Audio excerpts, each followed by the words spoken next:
News between landowners and the developers behind the Maryland Piedmont Reliability Project. That's a controversial 70-mile transmission line spanning 3 Maryland counties. A judge will soon decide whether PSEG can send environmental surveyors onto private property as farmers and homeowners push back. Fox 45's Jessica Babb has been following this story since the beginning and walks us through how we got here. As the energy crisis looms over Maryland, the state is caught at a crossroads, keeping the lights on while balancing the needs and rights of residents. You don't understand Maryland people.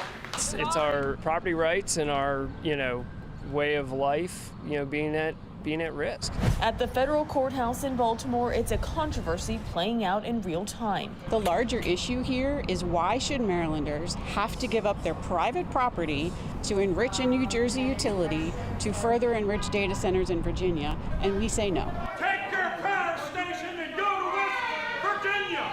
Hundreds of residents in Baltimore, Carroll, and Frederick County saying no to a proposed 67-mile high-voltage transmission line. And they're saying no to a lawsuit where the developers are trying to access private property along the route. People across Maryland know this project will not serve Maryland, and if we need to stand in the way, then we'll continue to stand in the way. The developers' Public Service Enterprise Group say without the transmission line up and running by June 2027, the electric grid could be at risk, and residents could see rolling brownouts and blackouts. Attorneys for PSEG describe a grim outlook as the demand for electricity continues to grow, especially since Maryland already imports about 40% of its energy from other states. The bottom line is the energy outlook in the state of Maryland is dire. We believe that in order to maintain a reliable grid, new infrastructure in this state is desperately needed. But since PSEG acknowledges data centers are driving the demand, residents like Charlie Bond, who argue the line won't benefit Maryland, are now watching and waiting. They're asking for something really aggressive here that's beyond really what should be granted to a private company. They appreciate me and I appreciate them. Farmers like Melvin Bale Jr. If I don't have the land, I'm not a farmer. In the traditional sense, and the way that I've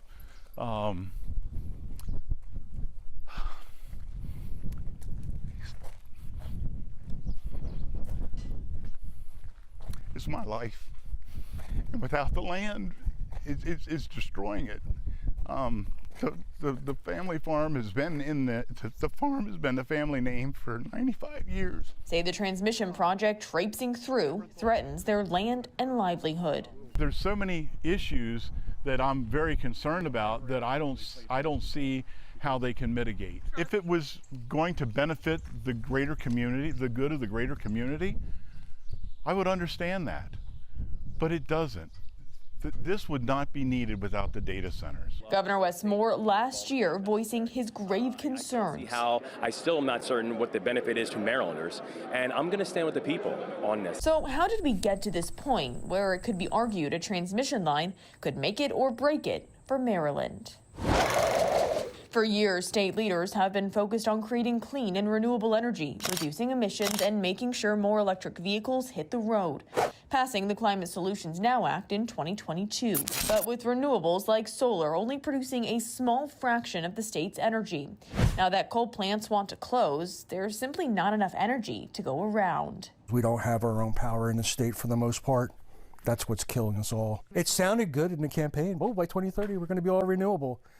But the fact of it is they had no way of doing it. The state's dire outlook leading to higher energy costs, with residents seeing their energy bills dramatically rise. It's like making a decision of, do I eat or do I pay my bills, So I got to eat to live, but I also need a roof over my head. It becomes debilitating. Prompting leaders to take action. We have to provide a path towards more Maryland-made energy. But now that the legislative session has officially wrapped up, many Democrats are touting the new energy policies just signed into law. This year we passed the most substantive energy affordability package that Maryland has seen in several decades. While Senate President Bill Ferguson says they'll accelerate the development of cleaner in-state energy, make sure data centers pay their fair share, provide a path forward for battery and energy storage, and provide relief to ratepayers. It represents a real missed opportunity. Republicans argue it doesn't go far enough to address the root cause of the crisis. There's been a couple things in those bills that may be somewhat helpful in getting long-term more energy generation in the nuclear space, but for the most part, it was a lot more of the giveaways to the solar industry and really very little, if any, progress on bringing natural gas energy production back in the state that will really actually help solve our energy production shortage. And even though Governor Wes Moore agrees we need to improve the state's energy planning process, he just vetoed 2 bills that could lead to more of that comprehensive planning. One of the bills was designed to study the impacts of data centers. I'm very disappointed. I think it was a very important bill. In fact, I identified it as my most important bill of the session. Frederick County is going to be the home for data center development, and I fully support that, but we need to get it right. We need to really quantify the numbers and make sure the juice is worth the squeeze, and we need to understand for our citizens what the environmental and energy impacts are. And despite the governor's concerns about the proposed transmission line, all of this comes at a time when Governor Wes Moore is working to bring more data centers to the state. Quantum is going to have a remarkable impact on the human condition, and its home is going to be right here in Maryland. You can't say we're going to bring lots of data centers here for the investment, the jobs, and the whatever without the right infrastructure in place. And it's almost like they don't want to know. Meaning landowners are still left feeling the consequences. So it sounds like you're frustrated with state lawmakers and even the governor for even allowing this project to get to this point where we now have to have this federal hearing on whether or not PSEG can access. And I know everybody throws their hands up. Oh, it's not me, it's not me. But it is me. I mean, it all starts with me. In Baltimore, Jessica Babb, Fox 45 News. I'm Mary Bubala. Thank you for watching. Here's another video for you to watch. Also take some time to subscribe to our YouTube channel.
and say, hey, I know it's rough, but you're doing a good job. We're glad to see things are moving in a proper direction because we know that this is going to mean that Ellendale is going to have a future. I also have people that come up to me and say, hey, this is the worst thing in the world. You're the devil. Why in the world are you even thinking of doing anything like this? And you know what? That's okay too, because if I can't take any criticism, if I don't listen to those people as well, they might spot something that I've missed, and they might see something that we need to fix. And so we need to work on fixing those things. How has this impacted us? Well, 2 years ago, because of the housing shortages that we were having, we had to do a drastic increase in our valuations of our residential properties because that's what our sales were showing and indicated. That's what had to happen. It's a reality. A lot of people were at our equalization meeting when we had that, concerned about how their property taxes were going to rise and everything else. One of the things that I promised those people, and I kept that promise, was that yes, these valuations have to rise. But we as a city council are going to be prudent in our budgeting. We're going to look at everything. We're not going to be extravagant. We're not going to just take this valuation increase and turn that into extra tax dollars. We're going to do what we can to do a modest increase in our budget, and that's going to trickle down into being still an increase for you, but not in the percentages that you're seeing your valuation increase. We did that as a community, okay? We're still doing things like that as a community. This past year, because of those steps we took 2 years ago, meant that we didn't have to do any major drastic increases. Where we're at right now, and for full disclosure, I'm also the Director of Tax Equalization for Dickey County, so I deal with assessments in this area.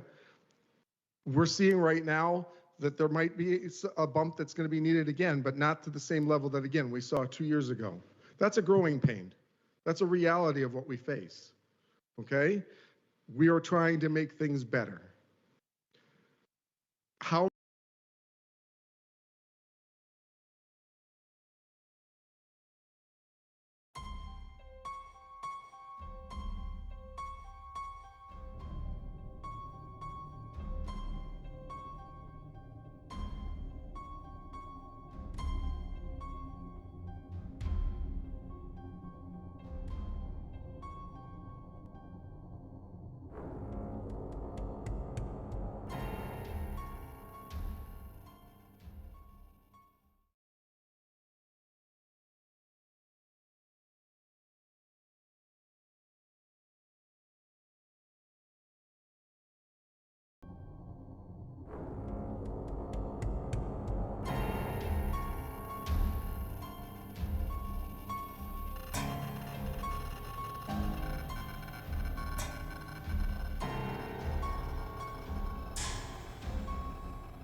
afternoon, Chairman Novak and members of the Energy Development and Transmission Committee. As you said, I'm Randy Chrisman, Chair of the Public Service Commission, and I want to emphasize that I'm speaking on my own behalf, though, today. So the road to House Bill 1579 in this study, and I'm only going to be talking about the large load impacts, not some of the other things that some of the others have talked about, like the previous person. This really started when Representative Novak and a few others came and talked to me about how to hold down utility bills for people without sacrificing reliability.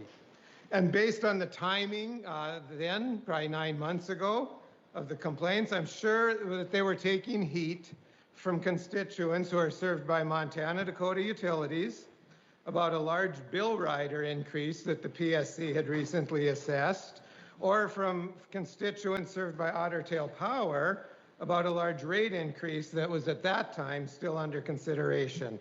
And to their credit, they understood that we can't just say no because we wish rates wouldn't go up. The costs of doing business are increasing for utilities, just like for everyone else, and these utilities are entitled to recover their prudent costs of providing electric service to their customers, and they're entitled to an opportunity to earn a reasonable rate of return on their prudent, used, and useful investments. And the PSC is forced to regulate the utilities according to both constitutional and statutory requirements. But Representative Novak and others were questioning, though, whether any of these additional costs could be avoided.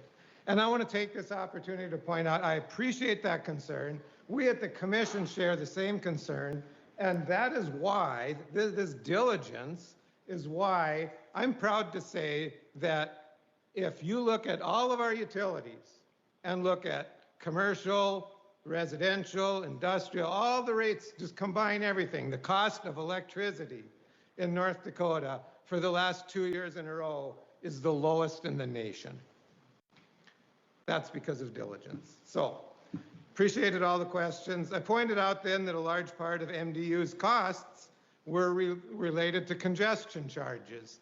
And I want to explain congestion charges a little bit.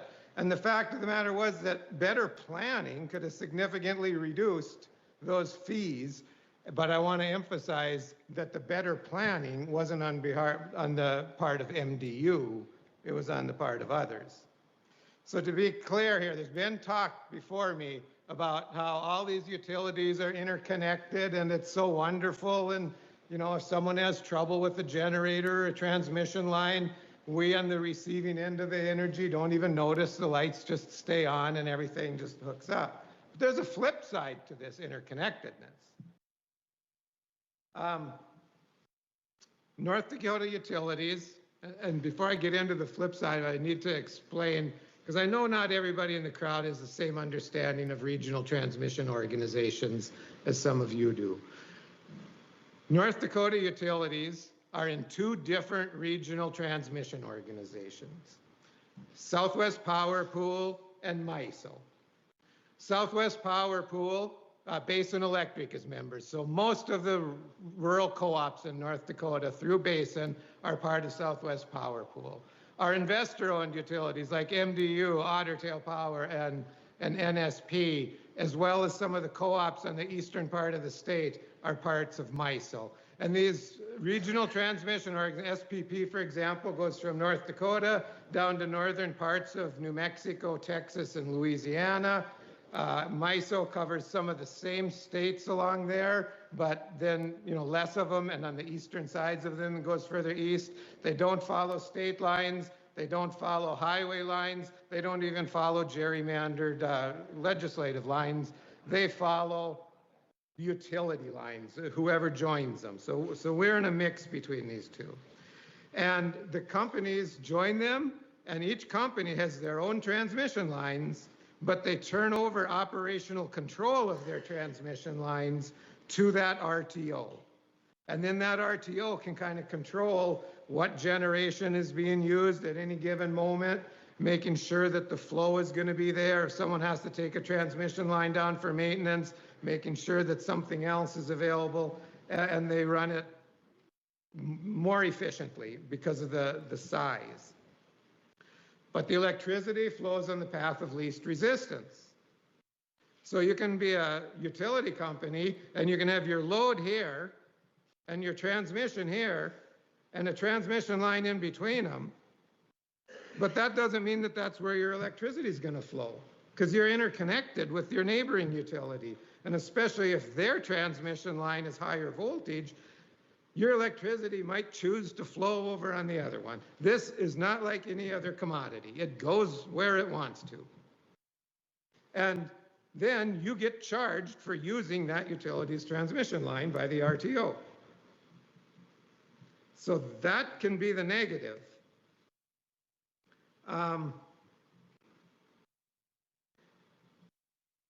The congestion fees that those RTOs charge, the point of that is to make sure that if any transmission line is being used to an extent that causes them concern, they start charging congestion fees, and that encourages generators closer to the load to come online, and then that electricity won't need to flow there anymore.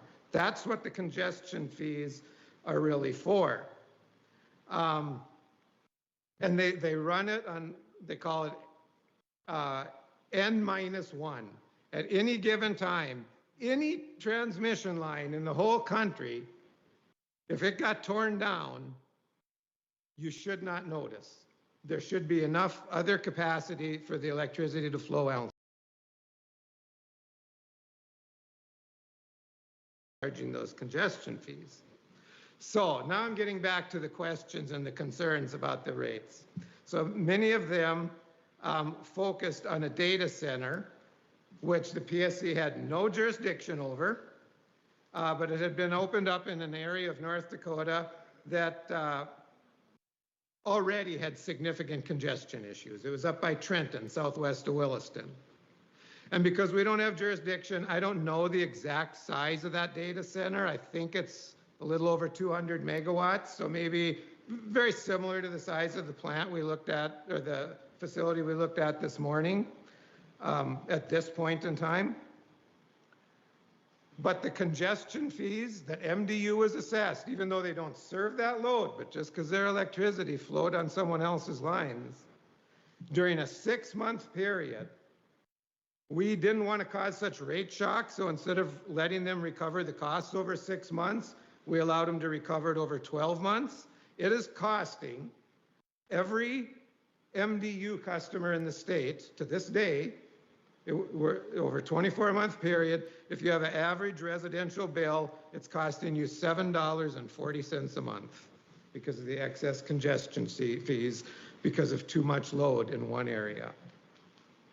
I want to point out MDU is currently taking steps to litigate issues regarding that and hoping to recover some of that. And I don't know what the result of that will be at this time, but as of now, they're collecting it from their customers. No other choice.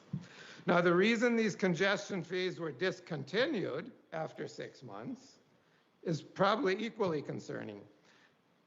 They were discontinued because SPP chose to make operational changes, but those operational changes, including the suspension of the congestion fees, had that region of North Dakota facing significantly elevated risks of curtailment of electric service. And since then, significant investments have been made. Gene Schaefer talked about some of them that have made the transmission lines in the area better able to handle all the capacity. And so that elevated risk of curtailment has been lessened. But the investment for those improvements has to flow back to some ratepayers, right? So there's always a flip side to all this stuff. It's important for perspective that I demonstrate to you when we talk about a 180 megawatt load here. What is it, 280 or whatever the one is that was announced at Harwood, roughly 200 at Trenton. I want to give you some perspective of that. The oil refinery north of Mandan, that's not in Mandan. until this data center, that was always MDU's biggest load. So the refinery, the city of Mandan, and the city of Bismarck, their peak would be about 180 megawatts for MDU.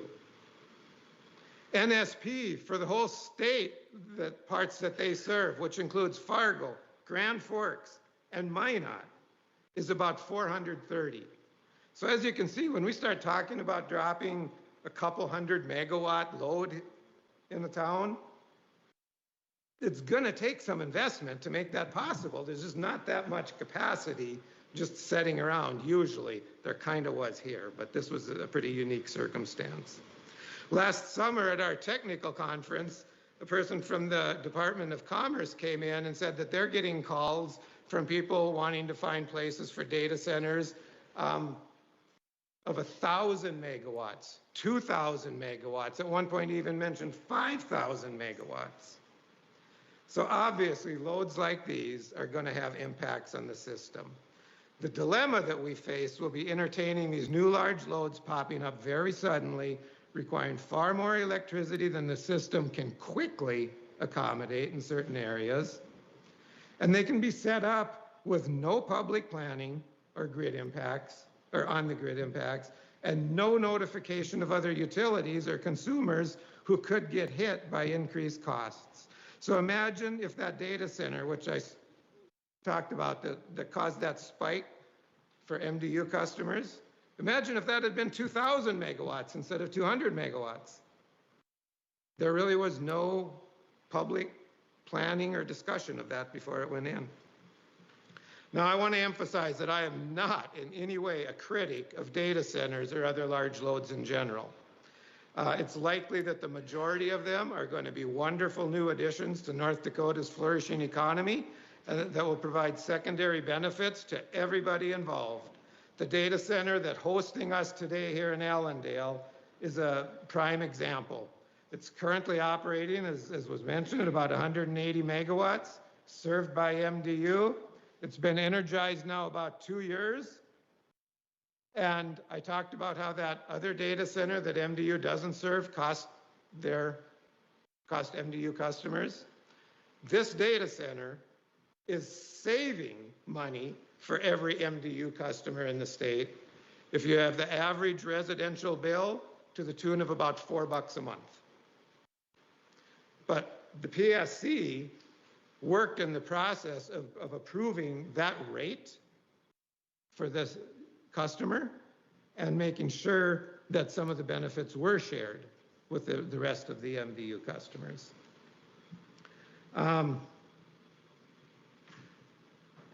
So I guess I want to emphasize, I welcome this industry with open arms, but believe that it is our responsibility to our current citizens and industries to proceed with reasonable caution. There's something that's very important that you should not read too much into when you hear people talk and promote this stuff, though, and that is the fact that a regional transmission organization granted a transmission service agreement for a member company to serve these large loads. We can sometimes assume that that means that, yep, everything's covered, they're going to pay all the network costs that it takes to make this possible because the RTO approved it, right? Please understand that approval from the RTO, and I work mostly with SPP, a different commissioner does our MISO stuff. So I guess I'm speaking for SPP at the moment, but I think they're the same.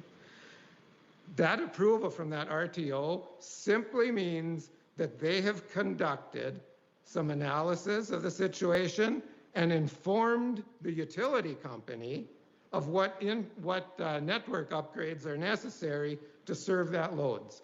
The RTOs do not concern themselves with how much it's going to cost or who's going to pay for it. They just inform them of what network upgrades are necessary. So don't read too much into that.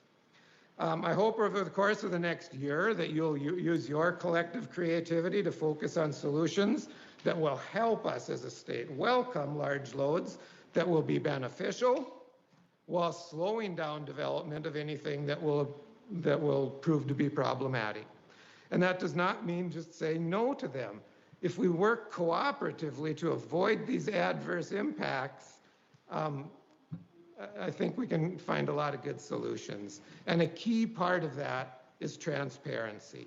Transparency assures that impacted neighbors that will be adversely impacted are heard and prioritized.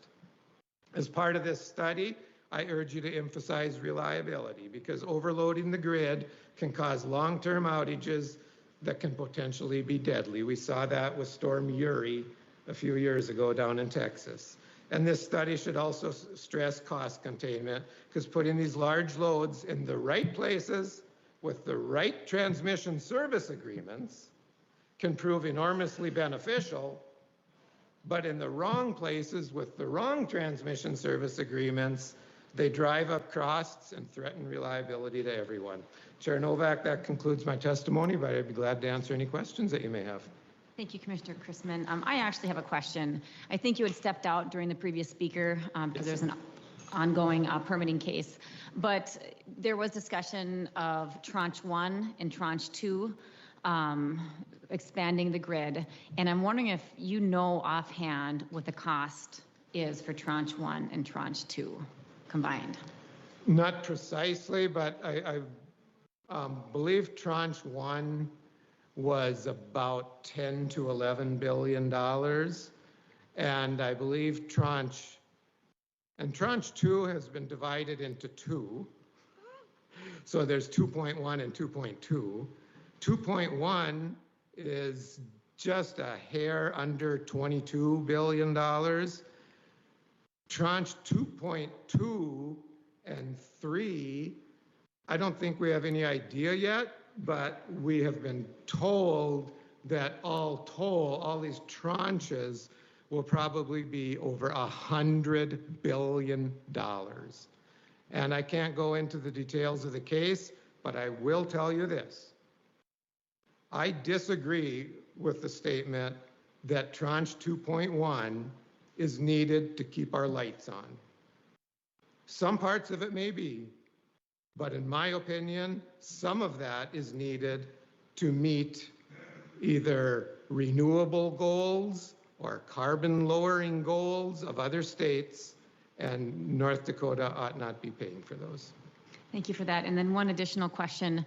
So Tranche 1 and Tranche 2, to be clear, those costs are shared among everybody in that service area. That is correct, Madam Chair. So that goes to all the ratepayers. Correct. Thank you. Additional questions for Commissioner Chrisman. Senator Beckedahl. Thank you, Madam Chair, and thank you, Commissioner Chrisman, for being here. Relative to the issues of the congestion up in the Northwest, I think we can look back now and say that everybody was probably too slow to react to the demand of energy in that region. Would you agree that there was a slow response to creating some of the congestion? And secondarily, isn't some of the congestion problems they had up there because they factor in redundancies in the system, the transmission system, and we had a lack of redundancy in some of that system for capable power to come in? Can you talk about who talks about the redundancy? Because if you factor that into the congestion fee analysis, obviously we should have built some lines sooner to get more power up into that region. That's the challenge I think we all have and see now. It is, and Madam Chair and Senator Beckedahl,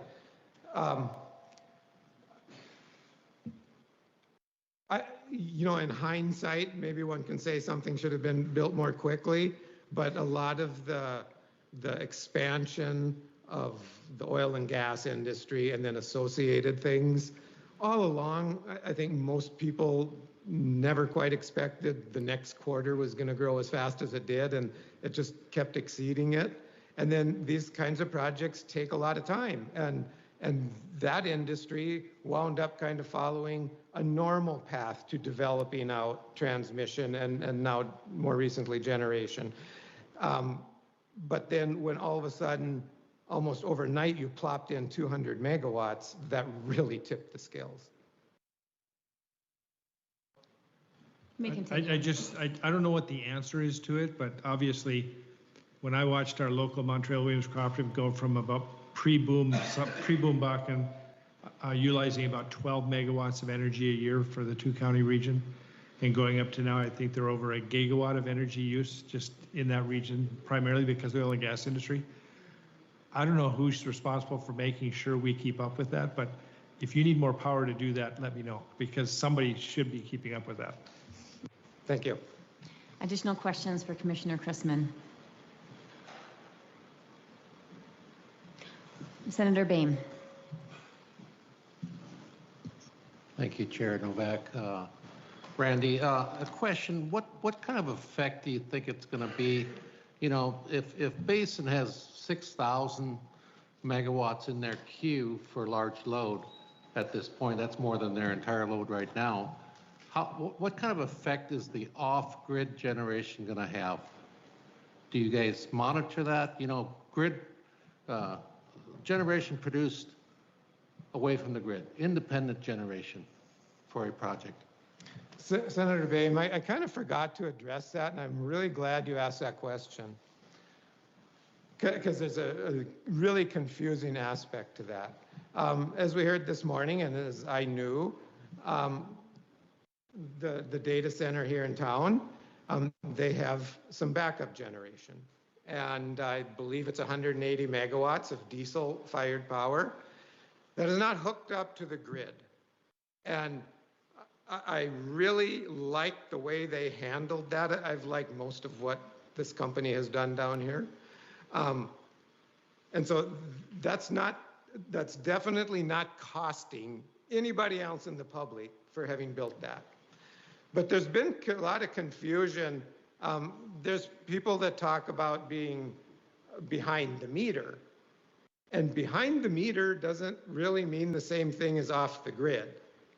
And depending on the details of your transmission service agreement, what some people might describe as behind the meter means, and I'm going to take an extreme example, but let's say you build a 400 megawatt data center and you build a 400 megawatt gas plant to run it.